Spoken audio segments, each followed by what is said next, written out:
बिस्मिल्लाहिर्रहमानिर्रहीम। मैं हूं उमर हयात खान और आप देख रहे हैं मेरा ऑफिशियल यूट्यूब चैनल।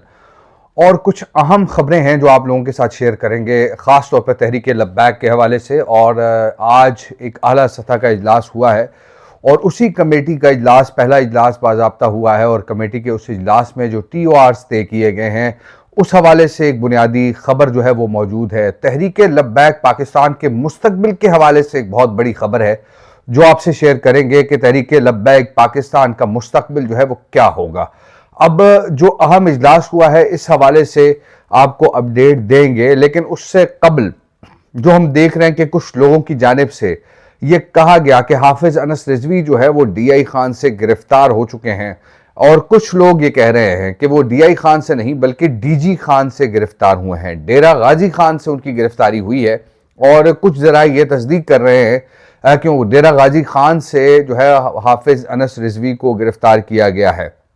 लेकिन जो तहरीक लब्बैक के हमारे एक सीनियर रहनुमा, उनसे बातचीत हुई है और उनसे राब्ता किया गया तो उन्होंने ये बताया कि तहरीक लब्बैक पाकिस्तान की जो क़यादत है, हाफिज साद रिजवी और हाफिज अनस रिजवी, वो जो 13 अक्टूबर है उसके बाद से लेकर अब तक जो हमारे मुल्क की एजेंसियां हैं उनकी तहवीन में है।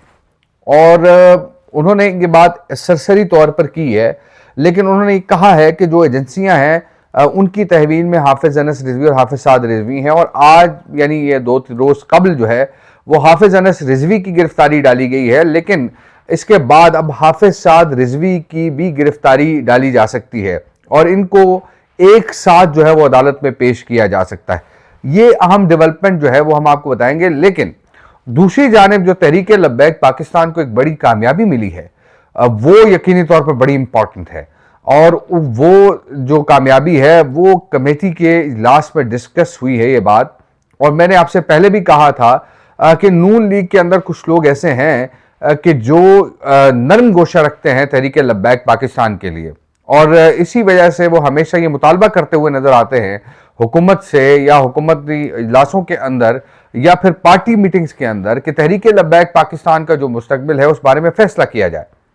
अब जो कमेटी इजलास बुलाया गया है उस कमेटी इजलास में अगर देखा जाए तो कुछ चीजें ऐसी हैं कि जिनमें अभी मामलात मजीद आगे तक जा सकते हैं, मामलात बेहतरी की जानिब जा सकते हैं। लेकिन अब तक की जो इतलात हैं उसके मुताबिक कुछ जो है वो बर्फ पिघली है, क्योंकि मुफ्ती मुनीबुर रहमान साहब जो है वो एक बड़ा अहम किरदार अदा कर रहे हैं और इसमें कोई दो राय नहीं है।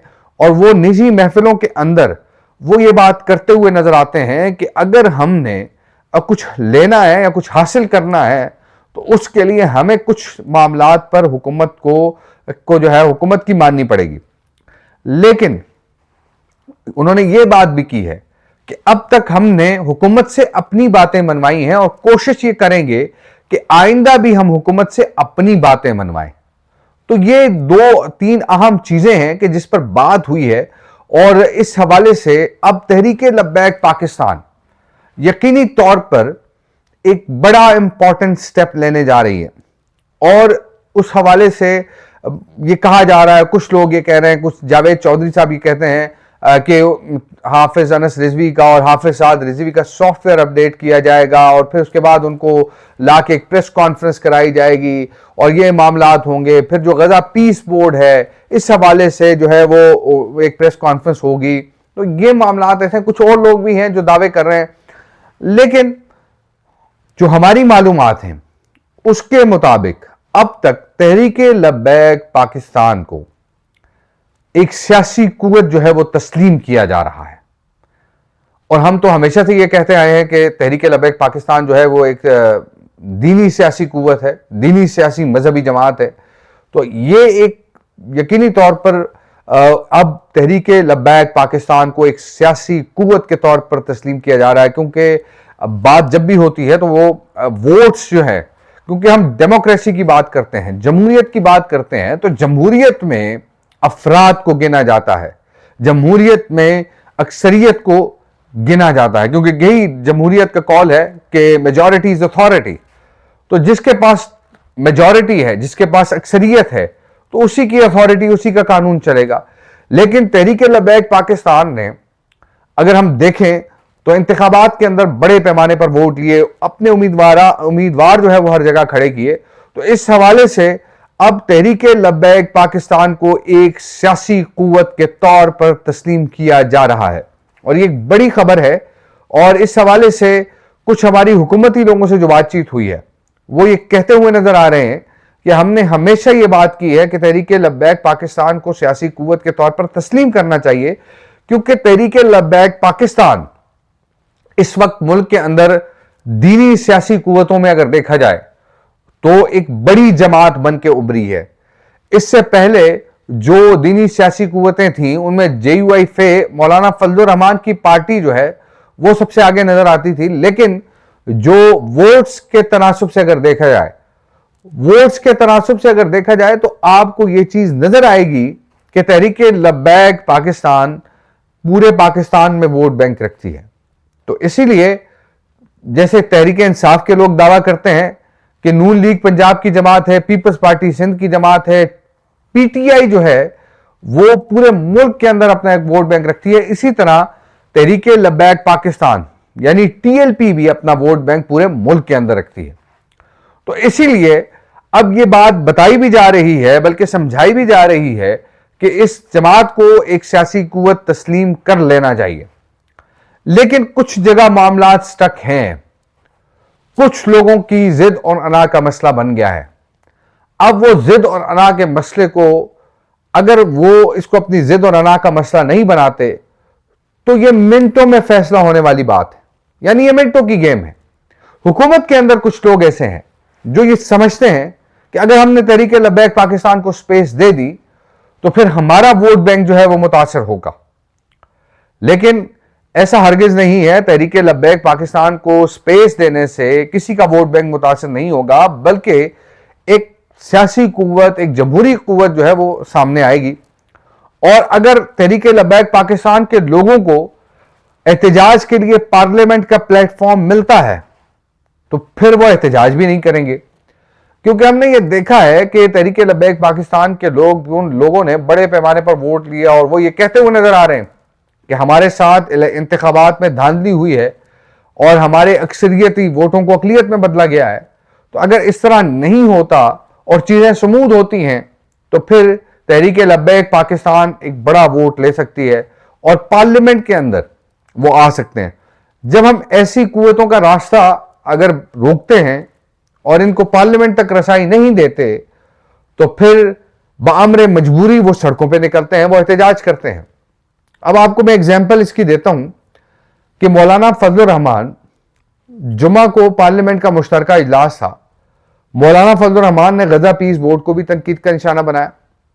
मौलाना फजलुर रहमान ने जो हाल ही में होने वाली जो कानून साजी है, उसी इजलास के अंदर ये कानून साजी भी हुई है, जो बीवी और खामन के मामलात के हवाले से और कम उम्री की शादी के हवाले से, उस पर भी जो शरीयत के अहकामात हैं वो सामने रखे हैं।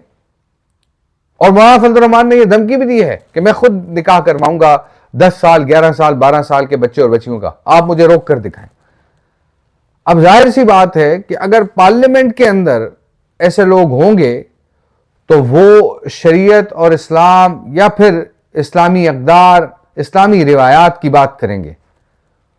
लेकिन जाहिर है बाज जो लादीन कुव्वतें हैं वो नहीं चाहती कि उलमा, चाहे वो किसी भी मकतब फ़िक्र से ताल्लुक़ रखते हों, वो पार्लियामान का हिस्सा बने। अब ये तमाम मामला जो हैं वो चीज़ें उस तरह नहीं होती जिस तरह हम समझते हैं। कुछ ऐसी बातें होती हैं कि जो बैक डोर उस पर बातचीत होती है या मामलात को किसी और तरीके से लिया जाता है। लेकिन जो बताने का मकसद यह है कि अगर तहरीके लब्बैक पाकिस्तान के लोगों को पार्लियामेंट तक रसाई का मौका मिल जाता है तो डेफिनेटली वो एक बेहतर किरदार अदा कर सकते हैं, यानी एक बेहतरीन कुव्वत के तौर पे उभर सकते हैं। तो बुनियादी जिम्मेदारी यही है, मेरी भी और आपकी भी, हम सब की बहैसियत पाकिस्तानी, जो लोग इक्तदार पे बैठे हुए हैं, इक्तदार की मसनद पे बराजमान हैं, उनको भी ये चाहिए कि वो इन तमाम चीज़ों को सोचें और जो पॉलिटिकल स्पेस है वो क्रिएट करें ताकि हर आम आदमी उसकी रसाई हर जगह तक हो। अगर किसी को हुकूक नहीं मिलेंगे महरूमियां होंगी तो फिर मामलात बिगड़ेंगे और फिर मजीद बिगड़ते बिगड़ते हालात कहां से कहां पहुंच जाएंगे। तो अगर हमने इस मुल्क की असास को, इस मुल्क के नजरियात को, जिस नजरिए के तहत ये मुल्क बनाया गया है, अगर हम उसकी हिफाजत करेंगे तो डेफिनेटली ये मुल्क भी अमन का गहवारा बनेगा। यह मुल्क भी दुनिया के नक्शे पर एक तरक्की याफ्ता मुल्क बनकर उभरेगा। लेकिन अगर हम इसी तरह चीजें करते रहे, लोगों के रास्ते रोकते रहे, तो फिर शायद मामलात जो हैं वो इस तरह ना हो, यह मुल्क उस अंदाज से तरक्की ना कर सके। तो जनाब, आप तमाम दोस्तों का बहुत बहुत शुक्रिया। आज का वीलॉग देर से करने का मकसद यकीनी तौर पर इसलिए है क्योंकि जाहिर है कुछ खबरें हैं वो थोड़ी सी बेहतर होती हैं, तो हम आपके सामने लेकर आते हैं। आपका बहुत बहुत शुक्रिया। अल्लाह ने के बाद।